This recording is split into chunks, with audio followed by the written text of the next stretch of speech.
Hello guys, അഗ്മുത്യ സെക്ഷനീൻ്റെ book version സ്റ്റോറിയാണ് ഞാൻ explain ചെയ്യാൻ പോകുന്നത്. ഇതിനു മുമ്പ് ഞാൻ 2 എപ്പിസോഡ് ഇട്ടിട്ടുണ്ടായിരുന്നു. നെക്സ്റ്റ് എപ്പിസോഡ് ഞാൻ കുറച്ചധികം ലേറ്റായെന്ന് എനിക്കും അറിയാം. പേഴ്സണലായിട്ട് കുറച്ച് പ്രോബ്ലംസൊക്കെ ഉണ്ടായതുകൊണ്ടാണ് ഞാൻ ലേറ്റായത്. അതിനെല്ലാവരോടും സോറി ചോദിക്കുന്നു. പിന്നെ അത് മാത്രമല്ല, ഞാൻ ഷോർട്ട് വീഡിയോ ആയിട്ട് കുറച്ച് വീഡിയോസൊക്കെ ഇനി തൊട്ട് അപ്ലോഡ് ചെയ്യാമെന്ന് ഓർക്കുന്നുണ്ട്. അപ്പോൾ ഈ വീഡിയോ സപ്പോർട്ട് ചെയ്യും പോലെ അതും കൂടി നിങ്ങളെല്ലാവരും സപ്പോർട്ട് ചെയ്യുമെന്ന് പ്രതീക്ഷിക്കുന്നു. അപ്പോൾ വീഡിയോയിലോട്ട് പോകുന്നതിന് മുമ്പ് ആദ്യമായിട്ട് കാണുന്നവരാണെങ്കിൽ ചാനൽ സബ്സ്ക്രൈബ് ചെയ്യുക. അതിന് മുമ്പ് കാണുന്നവരാണെങ്കിലും വീഡിയോ ലൈക്ക് ചെയ്യുക, ഷെയർ ചെയ്യുക. അപ്പോൾ വീഡിയോയിലോട്ട് പോകാം. കഴിഞ്ഞ എപ്പിസോഡിൽ പറഞ്ഞു നിർത്തിയത് പേഴ്സി ആണെങ്കിൽ ജയജനെ അവളുടെ വീട്ടിൽ കൊണ്ടുവിടുന്നതായിരുന്നു കേട്ടോ. അപ്പം നമ്മുടെ ജയജ ആണെങ്കിൽ അവൾക്ക് ഇറങ്ങിപ്പോകാൻ നല്ല മടിയുണ്ട്. കാരണം സെക്ഷൻ എയിലെ ബോയ്സൊക്കെ അവളുടെ വീടിൻ്റെ ഫ്രണ്ടിലുണ്ട്. അപ്പോൾ അവരൊക്കെ അവളെ കാണാഞ്ഞിട്ട് ഞെട്ടി നിൽക്കുമായിരുന്നേ. അവളെ വെക്കം കണ്ടപ്പോൾ അവരെല്ലാം ഓടി വന്നു. അപ്പം ജയജയ്ക്ക് നല്ല ദേഷ്യം വരുന്നുണ്ട് പേഴ്സിയോട്. പേഴ്സിയാണെങ്കിൽ അവളോട് പോകാനല്ലേ പറഞ്ഞു, അവൾക്കത് താല്പര്യമില്ലല്ലോ. അവൾക്കാണെങ്കിൽ അവനെ എടുത്തിട്ട് എറിയാൻ തോന്നുന്നുണ്ടോ. അപ്പോഴേക്കും എല്ലാവരും ജയജ എടുത്തിട്ട് വരും കേട്ടോ. അപ്പോൾ ജയജ എടുത്ത് നിനക്ക് എന്നാ പറ്റി എന്നൊക്കെ ആശങ്കയോടെ ഇങ്ങനെ ചോദിക്കുന്നുണ്ട്. അത് അവൾക്ക് മനസ്സിലാവുന്നുണ്ട്. അപ്പോഴേക്കും പെട്ടെന്ന് എല്ലാവരും പേഴ്സിനെ ശ്രദ്ധിച്ചപ്പോഴത്തേനും ഫെലിക്സും ഡേവിഡൊക്കെ ഞെട്ടി നിൽക്കുവാണേ. അപ്പോൾ ജയജ ഇങ്ങനെ ഓർക്കും, ബാക്കിയുള്ളവർക്ക് മനസ്സിലായില്ലേ, ഇവന്മാർക്ക് മാത്രമാണ് മനസ്സിലായുള്ളൂ എന്ന് ഇങ്ങനെ ആലോചിക്കുവാണേ. അപ്പോഴേക്കും നമ്മുടെ ഫെലിക്സ് ഇങ്ങനെ നിൽക്കുക. അപ്പോഴേക്കും നമ്മുടെ പേഴ്സി ആണെങ്കിൽ ഫിലിക്സിനോടും ഇങ്ങനെ ചോദിക്കും, നിനക്കെന്താ സുഖമാണോ, എന്നെ മിസ് ചെയ്തോ എന്നൊക്കെ ഇങ്ങനെ ചോദിക്കും കേട്ടോ. ഫിലിക്സിനാണെങ്കിൽ ഒന്നും പറയാൻ പറ്റുന്നില്ല. കാരണം മരിച്ചു എന്ന് വിചാരിച്ച ആളാണ് വന്ന് നിൽക്കുന്നത്. അപ്പോൾ അവനും ഇങ്ങനെ ഞെട്ടി നിൽക്കുക. ആ സമയം കൊണ്ട് നമ്മുടെ ജയജയാണെങ്കിൽ എന്ത് ചെയ്തു എന്ന് വെച്ചാൽ വീട്ടിലോട്ട് കയറിപ്പോയിട്ടോ. അപ്പോൾ അവൾ വിചാരിച്ചത് യൂറിയും കെയ്ഫറൊന്നും അവളുടെ അടുത്തോട്ട് വന്നിട്ടില്ലെന്നാ. അപ്പോൾ അവളകത്തോട്ട് കയറി ചെന്നപ്പോഴത്തേനും യൂറി ആണെങ്കിൽ ജയന്ന് വിളിച്ചു. അപ്പോൾ നോക്കിക്കഴിഞ്ഞപ്പോൾ അവിടെ എല്ലാവരും ഉണ്ടായിരുന്നു. അപ്പോൾ അവൾ പിന്നെ മനസ്സിൽ വിചാരിക്കും, ഈ തെണ്ടികളൊക്കെ ഇവിടെ ഉണ്ടായിരുന്നു, ഞാൻ വിചാരിച്ചു ഇവരൊന്നും ഇല്ലായിരുന്നില്ലെന്ന് അങ്ങനെ വിചാരിച്ചിങ്ങനെ അവിടെ നിൽക്കുവാണേ. അപ്പോഴേക്കും എല്ലാവരും ചോദിച്ചു, നീ എവിടെ പോയി, എല്ലാവരും നിന്നെ തപ്പി നടക്കുമായിരുന്നു, നീ എവിടെയായിരുന്നു, അങ്ങനെയൊക്കെ ചോദിച്ചു കേട്ടോ. അപ്പോൾ അവൾക്കാണ് ഒരു മറുപടിയില്ല. അപ്പോഴേക്കും ഏരിസും ഏഞ്ചലും ഒക്കെ അവളെ ദേഷിച്ച് നോക്കുന്നുണ്ട്. അവൾക്കാണെങ്കിൽ ശ്വാസം പോലും എടുക്കാൻ പറ്റില്ലാത്ത പോലെ ഇങ്ങനെ നിൽക്കുവാണേ. നമ്മുടെ ജയജയാണെങ്കിൽ കേഫറിനെ നോക്കൂട്ടോ. കേഫറിനെ നോക്കുമ്പോൾ കേഫർ ഒരു സൈഡിൽ ഇങ്ങനെ കൈയും കെട്ടി ഇങ്ങനെ നിൽക്കുക. അപ്പോൾ അവൾക്ക് ആകെ വിഷമായി. ഇവനെ ഒന്നും മിണ്ടാണ്ട് ഇവൻ എന്നായിരിക്കും ആലോചിക്കുന്നത്. അവനെ കണ്ടപ്പോഴത്തേന് അവളുടെ ഉള്ള സങ്കടവും കൂടി അവളിങ്ങനെ കരഞ്ഞുകൊണ്ടിരിക്കുകയാണേ. എന്നിട്ട് അവൾ എന്ത് ചെയ്തു എന്ന് വെച്ചാൽ കേഫറിനെ നോക്കാണ്ട് അമ്മയെടുത്ത് ഇങ്ങനെ നോക്കി. അപ്പോൾ അമ്മയ്ക്കാണ് നല്ല ദേഷ്യമുണ്ട് അവളുടെ അടുത്ത്. അവൾ ചെയ്ത കാര്യം അമ്മയ്ക്ക് ഇഷ്ടപ്പെട്ടിട്ടില്ല. അപ്പോൾ അമ്മയെടുത്ത് അവൾ ചോദിച്ചു, ഞാനൊരു അവിഹിതത്തിലുണ്ടായ കൊച്ചാണോ ചോദിക്കും. അപ്പോഴത്തേനും അമ്മ, നീ എന്തായി പറയുന്നത്, നീ എവിടെ നിന്നാണ് കേട്ടെ, നീ ഇങ്ങനെയൊക്കെ പറയുന്നത് എന്തിനാണെന്ന് ചോദിച്ചപ്പോഴത്തേനും അവൾ ആരാ കേൾക്കുന്നത്, എല്ലാവരും ശ്രദ്ധിക്കുന്നുണ്ടെന്നൊരു കാര്യം പോലും മൈൻഡ് ചെയ്യുന്നില്ല. അവളിങ്ങനെ ചോദിച്ചു, നിങ്ങൾ രണ്ടുപേരും വേറെ വേറെ കല്യാണം കഴിച്ച് ഇരിക്കുന്ന സമയത്തല്ലേ നിങ്ങൾ റിലേഷനിലായി ഞങ്ങളുണ്ടായതും, സത്യം പറ, ഞാൻ അങ്ങനെ അല്ലേന്ന് ചോദിക്കുമ്പോഴത്തേനും അങ്ങനെയൊന്നും അല്ല, അങ്ങനെ പറയാൻ നോക്കുന്നുണ്ട്. പക്ഷേ അവളൊന്നും മൈൻഡ് ചെയ്യുന്നില്ല. അമ്മയ്ക്കും പിന്നെ ഒന്നും പറയാൻ കിട്ടുന്നില്ല.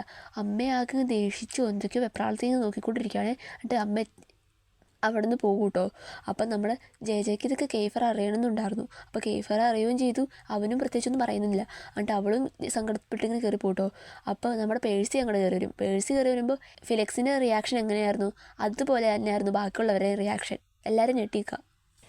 നമ്മുടെ പേഴ്സിനെ കണ്ട് എല്ലാവരും ഞെട്ടി നിൽക്കുമല്ലേ. അപ്പോൾ പേഴ്സി ആണെങ്കിൽ അവിടെ ഭയങ്കര ചിരിച്ചൊക്കെയാണ് നിൽക്കുന്നത്. അപ്പോൾ കേഫർ പറഞ്ഞു, നീ അവസാനം വന്നല്ലേ. അപ്പോൾ നമ്മുടെ ജയജയ്ക്ക് പേഴ്സി ഇങ്ങനെ നോക്കുന്നില്ല, പക്ഷെ അവൻ ഇങ്ങനെ ചിരിച്ച് നിൽക്കുന്നതെന്ന് മനസ്സിലാവുന്നുണ്ട്. അപ്പോൾ ബാക്കി ഈ ഏരിസും ഏഞ്ചലും ഒക്കെ ഞെട്ടി നിൽക്കുക.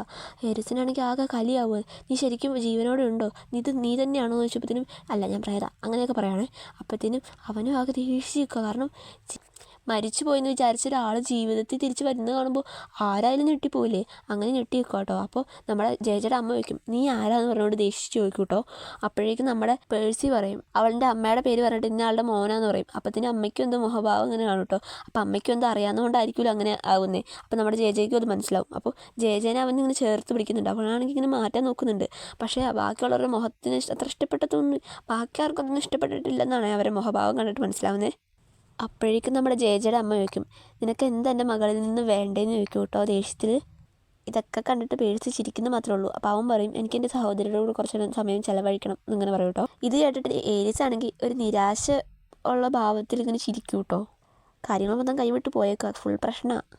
അപ്പോൾ നമ്മുടെ ജയജ ആലോചിക്കുക, ഇത്രയും പ്രശ്നത്തിൻ്റെ ഇടയിലും പേഴ്സി എങ്ങനെ ഇത്ര ശാന്തമായിട്ട് നിൽക്കുന്നേ, ഇങ്ങനെ ചിരിച്ച് നിൽക്കുന്നതെന്ന് അവളിങ്ങനെ ആലോചിക്കുകയാണ്.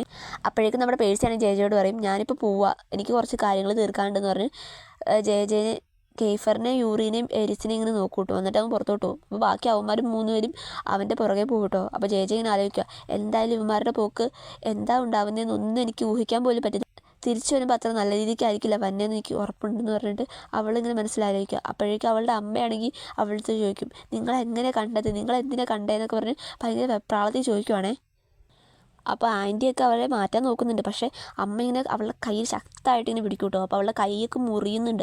അതൊന്നും നോക്കാണ്ട് പുള്ളിക്കാരി പിടിച്ചിട്ട് നിങ്ങളെങ്ങനെ കണ്ടേന്നൊക്കെ ചോദിച്ചുകൊണ്ടിരിക്കുമ്പോൾ ജെ പറയും, അവൻ എന്നെ കാണാൻ വന്നു, ഞങ്ങൾ കണ്ടു, അങ്ങനെയൊക്കെ പറഞ്ഞു കേട്ടോ. എന്നിട്ട് ഞാനൊരു അവിഹിതത്തിലുണ്ടായ കൊച്ചല്ലേ എന്ന് പറഞ്ഞാൽ അവൾ ഉറക്കെ കരയും കേട്ടോ. അവളുടെ കൈയൊക്കെ എടുത്ത് മാറ്റും. അപ്പോൾ അവളുടെ കൈയൊക്കെ മുറിയുന്നുണ്ട്. എന്നിട്ട് അവൾക്ക് കരച്ചിലൊക്കെ മടുത്ത് കരയണമെന്നേ ഇല്ല. പക്ഷേ ഇവരുടെ നോട്ടവും ഇവരുടെ ആ ഒരു സത്യമൊക്കെ ഉൾക്കൊള്ളാൻ പറ്റാഞ്ഞിട്ട് അവൾ പിന്നെയും കിടന്ന് കരയുവാണ്. അപ്പോൾ ജെയുടെ അമ്മയാണെങ്കിൽ അവളെന്തോ തെറ്റിയതുപോലെ ദേഷിച്ചാണ് അവളുടെ അടുത്ത് ചോദിക്കുന്നത്. അപ്പോൾ അവൾ ആകെ മടുത്ത് പോയിട്ടുണ്ടായിരുന്നു. എന്നിട്ട് അവളെ ഉപദ്രവിച്ച് അവളുടെ അടുത്ത് അവൻ എന്താ പറഞ്ഞു, വീണ്ടും എന്താ പറഞ്ഞതെന്ന് ഇങ്ങനെ ചോദിച്ചുകൊണ്ടിരിക്കുക. അപ്പോൾ അമ്മേനെ വെറുക്കണം എന്ന് അവൾക്ക് ആഗ്രഹമൊന്നുമില്ല. അമ്മയാണെന്ന് അവൾക്കറിയാം, ബഹുമാനിക്കണം എന്നറിയാം. പക്ഷേ ഇങ്ങനത്തെ കാര്യങ്ങളൊക്കെ അറിഞ്ഞാൽ പിന്നെ അവൾക്ക് വെറുപ്പ് മാത്രം തടയാൻ പറ്റുന്നില്ല. അവളും കരഞ്ഞിരിക്കുക. അപ്പത്തിന് ആൻറ്റിയൊക്കെ പറയുന്നുണ്ട്, അത് അവളെ ഉപദ്രവിക്കില്ലെന്ന് പറയുമ്പോൾ അതൊന്നും മൈൻഡ് ചെയ്യാണ്ട് അവളെ ഉപദ്രവിക്കാൻ ശ്രമിക്കുകയാണേ. അവളാകെ കുഴഞ്ഞ് തളർന്നു പോയിട്ടോ. അപ്പോൾ അമ്മ ഇങ്ങനെ ഓരോന്ന് ചോദിക്കുക. അപ്പോൾ ആൻറ്റി പിന്നെ അവളെ ഇങ്ങനെ മാറ്റാൻ നോക്കുന്നുണ്ട്. അപ്പം അമ്മ പറയും, ഇത് ഞാനും എൻ്റെ മോളും തമ്മിലുള്ള പ്രശ്നമെന്ന് പറയുമ്പോഴത്തേനും മോളോ നമ്മൾ തമ്മിൽ എപ്പോഴും അങ്ങനെ ഒരു ബന്ധം ഉണ്ടായേ അങ്ങനെ പറഞ്ഞ് ജെ ഇങ്ങനെ പറയുമ്പോൾ അമ്മ ഒത്തിരി അടിക്കുന്നൊക്കെ ഉണ്ട് കേട്ടോ. ലാസ്റ്റ് അമ്മയും മടുത്തു, അമ്മയ്ക്ക് സങ്കടം വരുന്നുണ്ട്. അപ്പോൾ നമ്മുടെ ജെ ആണെങ്കിൽ അമ്മേനെ നല്ല രീതിക്ക് എന്തോ മോശമായിട്ടാണ് സംസാരിക്കുന്നത്. അവൾക്കും സങ്കടമുണ്ട്. ഈ സങ്കടം അവൾക്കും എല്ലാം കൂടി കേട്ടിട്ട് അവൾക്കും വയ്യാണ്ടിരിക്കുക. അപ്പോൾ ഏഞ്ചൽ പറയുന്നുണ്ട്, നീ അമ്മയോടാണ് ഇങ്ങനെ സംസാരിക്കുന്നത് ചോദിക്കുമ്പോഴത്തേന് അമ്മയോ അമ്മ എന്നൊക്കെ പറഞ്ഞിട്ട് അവളും ഇങ്ങനെ ഒരുമാതിരി അമ്മേനെ പറയണേ, നിങ്ങൾ കുറേ കാര്യങ്ങൾ വേഷങ്ങൾ കേട്ടിട്ടുണ്ടല്ലോ, ഇപ്പം എന്താ നിങ്ങൾക്ക് അടുത്ത ഉദ്ദേശം എന്നൊക്കെ പറഞ്ഞിട്ട് അവളിങ്ങനെ ദേഷിച്ചുകൊണ്ടിരിക്കുക അമ്മയടുത്ത്. അപ്പോൾ രണ്ടുപേരും അടുത്തും അങ്ങോട്ടും ഇങ്ങോട്ടും, അമ്മയും കരയുന്നുണ്ട് അവളും കരയുന്നുണ്ട്. നമ്മുടെ ചേച്ചിക്ക് വെക്കുന്നൊരു അടി കിട്ടും കേട്ടോ. ആൻറ്റിയാണ് കേട്ടോ അവളെ അടിച്ചത്. അപ്പോൾ അവൾ ഒരിക്കലും പ്രതീക്ഷിച്ചില്ല. പക്ഷേ ആൻറ്റി ആണെങ്കിൽ പറയുക, പറ്റ അമ്മയുടെ അടുത്താണ് ഇങ്ങനെ സംസാരിക്കുന്നത്, ഞാൻ നിന്നെ ഇങ്ങനെ അല്ലല്ലോ വളർത്തിയെന്നൊക്കെ പറഞ്ഞിട്ട് ആൻറ്റി സങ്കടത്തിൽ അടിക്കും കേട്ടോ. അപ്പോൾ ഏഞ്ചലും പറയണ്ട അങ്ങനെ ചെയ്യല്ലേ എന്ന് പറയുന്നുണ്ട്. അപ്പോൾ നമ്മുടെ ജെയ്ക്കൊന്നും പറയാനില്ല. ചേച്ചി ഇങ്ങനെ പറയുക, എന്തിനാണ് നിങ്ങൾ എന്നെ ഇങ്ങനെ പ്രസവിച്ചേ, ഇങ്ങനത്തെ ഒരു കള്ളം നിറഞ്ഞ ലൈഫ് എനിക്ക് എന്തിനാ തന്നെ, നിങ്ങളൊരു സത്യം ഞാൻ കേട്ടിട്ടുണ്ടോ എന്ന് പറഞ്ഞ് അവൾ ക്ഷീണിച്ച് വയ്യാണ്ട് അവളുടെ റൂമിലോട്ട് നടന്നു പോവാണേ. അവൾക്ക് ഒട്ടും വയ്യ, നടക്കാൻ പോലും വയ്യ.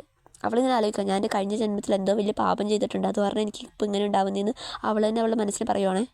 നമ്മുടെ ജെയാണെങ്കിൽ അവളുടെ റൂമിൽ ചെന്നിട്ട് കരഞ്ഞ് കിടന്ന് ഉറങ്ങിപ്പോയി. അത് കഴിഞ്ഞ് കാണിക്കുന്നത് നമ്മുടെ പേഴ്സിയുടെ പോയിന്റ് ഓഫ് വ്യൂവിലുള്ള കാര്യങ്ങളാണേ. പേഴ്സി ആണെങ്കിൽ അവൻ്റെ കാറ് ഭയങ്കര ഇഷ്ടമാണ്. അവൻ കാറിങ്ങനെ ഓടിച്ച് സ്പീഡിന് പോയിക്കൊണ്ടിരിക്കട്ടെ. ബാക്കിയുള്ളവർ അവനെ ഫോളോ ചെയ്യുന്നുണ്ട്. അപ്പോൾ അവനാണെങ്കിൽ പഴയ വൈബ് കിട്ടുന്നുണ്ട്. അപ്പോൾ കെയ്ഫർ അവൻ്റെ ഒപ്പം എത്തുന്നുണ്ട് കേട്ടോ. അപ്പോൾ കെയ്ഫറിനെ അവൻ ചിരിച്ച് കാറിൻ്റെ ചില്ലൊക്കെ താത്തി ചിരിച്ച് കാണിക്കുന്നത് പക്ഷേ കെയ്ഫറിൻ്റെ ഫേസൊക്കെ കുറച്ച് ദേഷ്യത്തിലാണേ. അപ്പോൾ അവനാണെങ്കിൽ എൻ്റെ ഫ്രണ്ട്സിനെ ഞാൻ മിസ് ചെയ്യുന്നുണ്ട് അങ്ങനെയൊക്കെ പറയാം കേട്ടോ. അപ്പോഴത്തേക്കും നമ്മുടെ പേഴ്സി ആണെങ്കിൽ സൈഡിലേക്ക് നോക്കുമ്പോഴത്തേനും ഇവന്മാരുടെ കാറല്ലാണ്ട് വേറെ ഏതോ അറിയാത്ത കാറുണ്ട് കേട്ടോ. അപ്പോൾ പേഴ്സിക്കും ആകെ എന്തോ പോലെ, ഇതാരും അറിയാത്ത ആളെന്ന് വിചാരിച്ച് പേഴ്സി ഇങ്ങനെ സൈഡിൽ ഒതുക്കാൻ വേണ്ടി നോക്കൂ കേട്ടോ. അപ്പോഴേക്കും എന്താ വെച്ചാൽ ഇരുട്ടൊക്കെ ആയതുകൊണ്ട് അവിടെ ഫുള്ള് സ്ഥലം ശൂന്യമായിട്ട് ഇങ്ങനെ നിൽക്കുക. അപ്പോൾ അവൻ സൈഡിലോട്ട് കാറ് നിർത്തിയിട്ട് അപ്പോഴത്തേനും ബാക്കിയുള്ളവരും കാർ അവർ നിർത്തും കേട്ടോ. അപ്പോൾ അവനിങ്ങനെ എല്ലാവരും നിർത്തിയിട്ട് ഇങ്ങനെ കാണും കേട്ടോ. അപ്പോൾ അവൻ ചിരിച്ചുകൊണ്ട് ഇങ്ങനെ നിൽക്കുക. അപ്പോൾ ആ സ്ട്രേഞ്ചറിൻ്റെ കാർ അവിടെ നിർത്തും. അതിൽ നിന്ന് ഇറങ്ങിയത് ഡേവിഡും ഫെലിക്സും ആയിരുന്നു. അപ്പോൾ അവർ കണ്ടിട്ട് അവരെ ഇങ്ങനെ എല്ലാവരും ദേഷിച്ച് നോക്കണേ. അപ്പോൾ ഇവൻ ചിരിച്ചുകൊണ്ട് നിൽക്കുക. അപ്പോൾ ഡേവിഡ് ചോദിക്കും, നീ എന്താ ഞാൻ വിളിച്ചിട്ട് എടുക്കാത്തതെന്ന്. അപ്പോൾ കെയ്ഫറിനെ ഡേവിഡ് നോക്കുമ്പോഴത്തേനും അവിടെ എന്തോ സംഭവിച്ചു.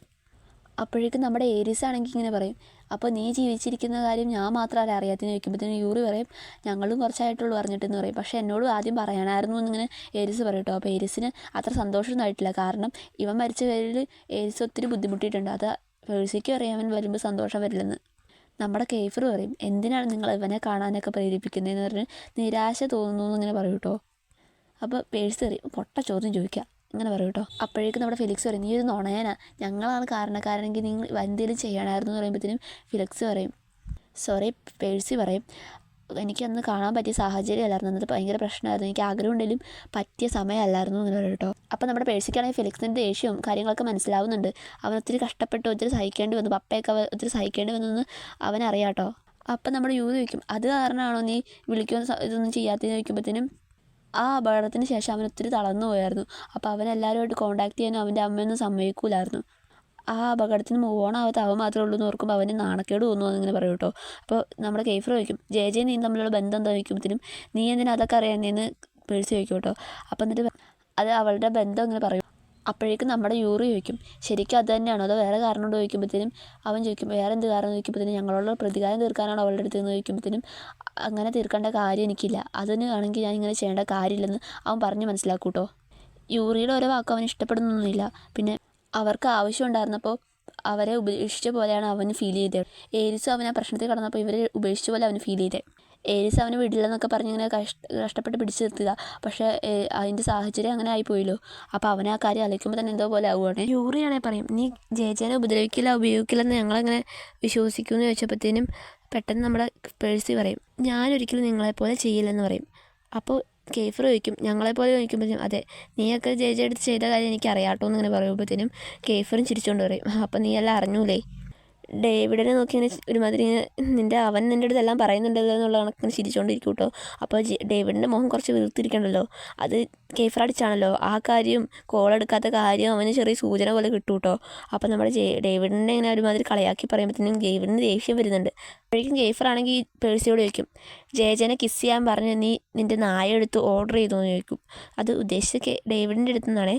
അപ്പോഴേക്കും എന്താ പേഴ്സി ഞെട്ടിപ്പോയായിരുന്നു. പേഴ്സി ഞെട്ടിയെങ്കിലും അതും പുറത്ത് കാണിക്കാണ്ട് ഇങ്ങനെ നിൽക്കുമ്പോഴത്തേനും ബാക്കി ഏരിയസും ഫെലിക്സും യൂറിയും കൂടി ഞെട്ടി അവനെ നോക്കൂ കേട്ടോ. എന്നിട്ട് യൂറി ആണെങ്കിൽ അവനെ അടിക്കാൻ ചെല്ലുമ്പോഴത്തേനും എന്താ പേഴ്സി പറയും, ഞാൻ ഓർഡർ ചെയ്തു എന്ന്. ഇത് കേൾക്കുമ്പോഴത്തേനും ബാക്കിയുള്ളവരൊക്കെ ഞെട്ടി നിൽക്കുവേ. അപ്പോഴേക്കും നമ്മുടെ യൂറി ആണെങ്കിൽ എന്നെ നീ പറഞ്ഞതെന്ന് പറഞ്ഞുകൊണ്ട് ഇങ്ങനെ പറയുമ്പോഴത്തേനും നമ്മുടെ യൂറിനെ ഒരുമാതിരി അവൻ മനസ്സിലേക്ക് കളിയാക്കി ആലോചിക്കാം കേട്ടോ, അവൻ്റെ റെഡ് മുടിയുടെ കാര്യമൊക്കെ.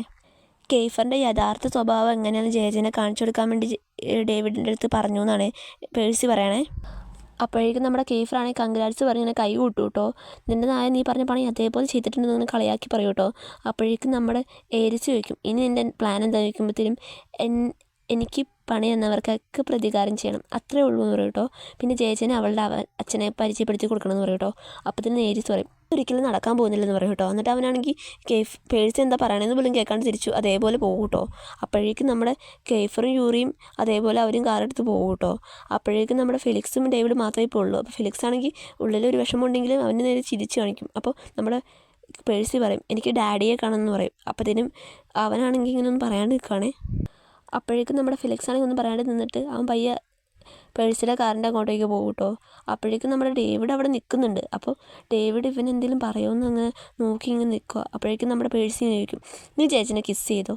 ഇതും ചോദിച്ചുകൊണ്ട് ഇന്നത്തെ എപ്പിസോഡ് തീർന്നു കേട്ടോ. അപ്പം ഞാൻ പറഞ്ഞ കാര്യങ്ങളൊക്കെ നിങ്ങളൊന്നും മറക്കണ്ട. അപ്പോൾ എൻ്റെ ബാക്കി വീഡിയോസൊക്കെ സപ്പോർട്ട് ചെയ്യുമെന്ന് ഞാൻ പ്രതീക്ഷിക്കുന്നു. അപ്പോൾ വീഡിയോ ഇഷ്ടപ്പെട്ടാൽ ലൈക്ക് ചെയ്യുക, ഷെയർ ചെയ്യുക, ചാനൽ സബ്സ്ക്രൈബ് ചെയ്യുക.